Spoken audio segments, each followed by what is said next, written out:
çayan intilarmi gittiver yarım benim. Aşağıda yaktın beni ya gönlüm nurcu.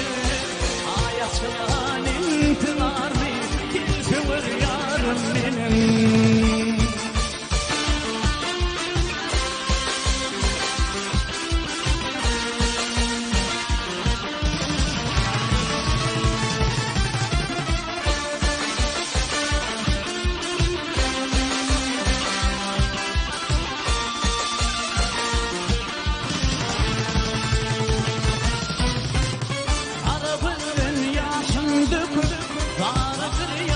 Bolmadı teraçılan ter bülbül aradan solmalı aşığı armağan koyup gayrı bölüm almalı ey güzel aklımı alın ciğerim canım benim aşığı armağan koyup gayrı bölüm almalı ey güzel aklımı alın ciğerim canım benim.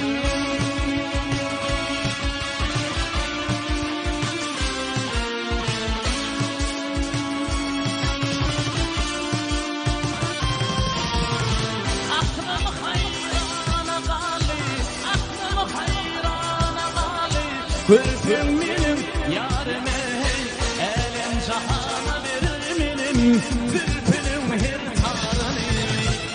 Adım nerede tarif edip, yazı dinleyip barını, ey güzel aklını alan, gülfüm yarım benim.